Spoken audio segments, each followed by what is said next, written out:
Welcome back to another episode of Rock Boys Football. The Michigan commitment sweatshirt back on as the Michigan Wolverines land their second commitment of the day coming from the transfer portal.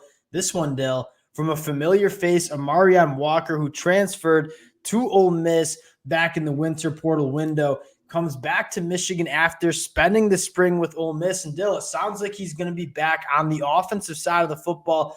And for a lot of Michigan fans, I think you're kind of fired up about this one. It kind of stung to lose a guy like Amarion Walker during that winter portal window because we all know the upside that he brings to a football field in terms of just the athletic profile, and especially in that Michigan wide receiver room where we're looking for big bodies that can work vertically down the field. I mean, you look no further than a kind of guy like this, and you talk about the kind of wide receiver we've been banging the table for as Michigan fans.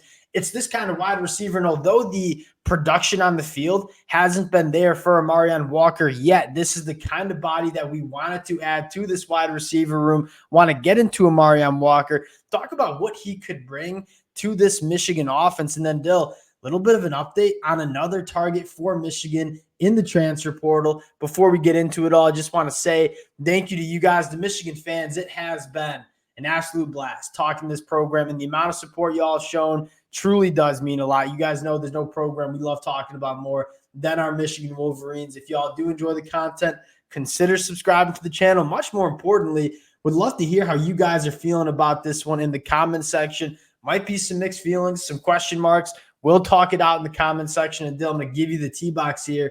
Amorion Walker coming back to Ann Arbor, returning home. How we feeling?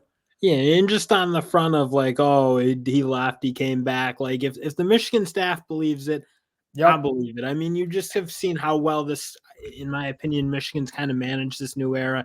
And if they believe it's a good fit, he will be good in the locker room. I have no reason to doubt that because they've been really good at managing that. But at the end of the day, I mean, you're right. This is one of the pieces that you kind of look at this team like, who is going to be that guy on offense who's going to be ultra explosive, especially down the field, because you have guys like Tyler Morris, Samaj Morgan, who we've seen do really good things after the catch, working that short intermediate part of the football field. We're kind of looking for that big vertical boundary threat. And again, we don't really know what Amorion Walker is going to be yet. We just know he's a really good athlete. He has like almost that prototypical skill set that suggests he might be that guy. And that's kind of all you're looking for right now, honestly. Y'all hear me say this all the time when we're talking recruiting. Dale, you hear me say this plenty in the phone calls we have.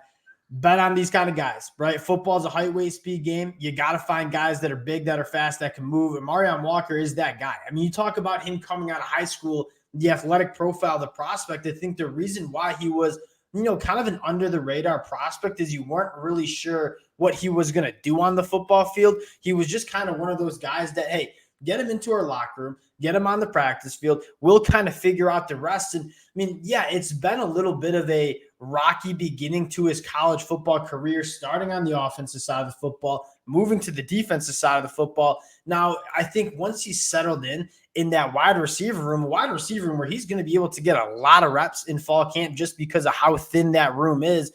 I mean, I think you're pretty optimistic that he's going to put it together. And I think the second note that I have on him, I love taking him and CJ Charleston together. Like, you look at CJ Charleston, a guy we talked about, 90 minutes ago, know what you're going to get. Probably not going to be a top 100 NFL draft pick, but he's a guy that's played a lot of football, can give you that reliable wide receiver body. Amorion Walker's a little bit of that lottery ticket, right? You don't really know what you're going to get because you haven't seen it yet, but the upside Amorion Walker has much higher, and arguably the highest in the Michigan wide receiver room. I think for Michigan fans, I mean, we want to get that kind of athlete and that kind of talent in our wide receiver room and then just see how it plays out. In that, I think you're right. It does complement well that you do have a guy who's just a more of a known quantity in terms of what you have with Charleston, or CJ Charleston, I should say, because again, he's played a lot of football, and that's polar opposite of what Amorion Walker is. But Amorion Walker has an upside that's far beyond what. Yeah, and I think what it's like when I saw the news that Amorion Walker was potentially coming back to Michigan as a wide receiver, I went back to the high school film because we haven't seen a lot of them in a Michigan uniform.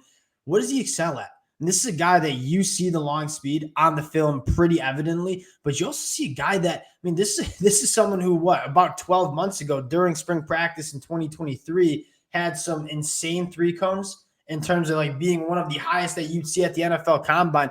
The short area quickness, the ability to operate after the catch. You saw that on the film out of high school as well. You kind of get why Ron Bellamy took a stab at Amorion Walker. Now, returning to Michigan, I think it's about getting the best out of Amorion Walker. And I think a lot of Michigan fans understand if he reaches his potential, I mean, he's going to be one of the more talented Michigan wide receivers we've seen in the last couple of years. Now, Dill, another name that Michigan doesn't go after a ton of guys in the portal. Quite frankly, we don't need to. We do a really good job keeping guys within a roster, developing the young pups on the team. We do have some question marks about cornerback, right? DJ Waller transferring out made that room a little bit more thin than you would like. You don't have a reliable, I wouldn't say reliable because I think we're all pretty optimistic about Jair Hill, but I mean, very similar situation, I should say, to Michigan was in last year, where we have Will Johnson. We know what we have. We don't necessarily know what we have at the cornerback 2 spot. We brought in Josh Wallace. That worked out, I mean, pretty dang well. Deshawn Jones coming from Wake Forest, experience at Wake Forest, a guy that's a hot commodity in the transfer portal. How do you feel about Deshawn Jones potentially being a Michigan target here? And this is kind of the interesting, I guess, juggling that Sherrone Moore and this Michigan staff have to do, because you kind of have a guy in Jair Hill that they love. It sounds, I mean, everything you hear from Coach Moore and the other coaches, Jair Hill sounds like he's the guy, sounds like he kind of won that second quarterback battle, which is no doubt a part of what probably pushed DJ Waller out. So you do have a guy that it seems like the coaches love. And then you bring in a guy who, again, Deshawn Jones, this is one of those portal additions in this, or guys who jump into the portal into the spring, who's a little bit of a higher caliber than frankly you see for most of this. A lot of these guys in the spring are lost to position battle, not really have a place, and I think you're going to see a lot of them just kind of float out there.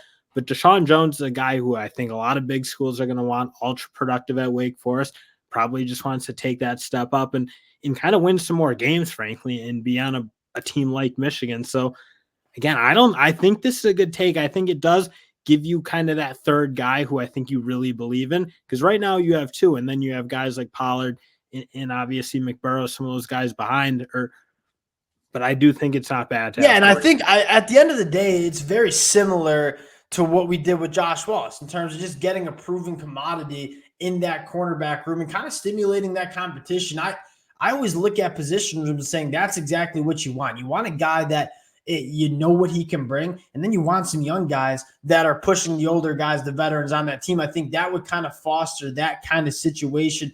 We'll see how hard Michigan goes after Deshawn Jones. You're kind of seeing those early reports. I will say he's visiting Alabama this weekend. So there's going to be a lot of big names that are going to be going after Deshawn Jones that, quite frankly, are a little bit more desperate to land Deshawn Jones than Michigan. So we'll see if we can get it done on that front. But another name to monitor if you're a Michigan fan. And hey, it looks like it's going to be kind of fun next couple of days for this Michigan program. We'll keep you guys updated. Again, appreciate y'all rocking with the fellas. If y'all do enjoy the content, consider subscribing to the channel, and we'll talk to y'all later. Peace.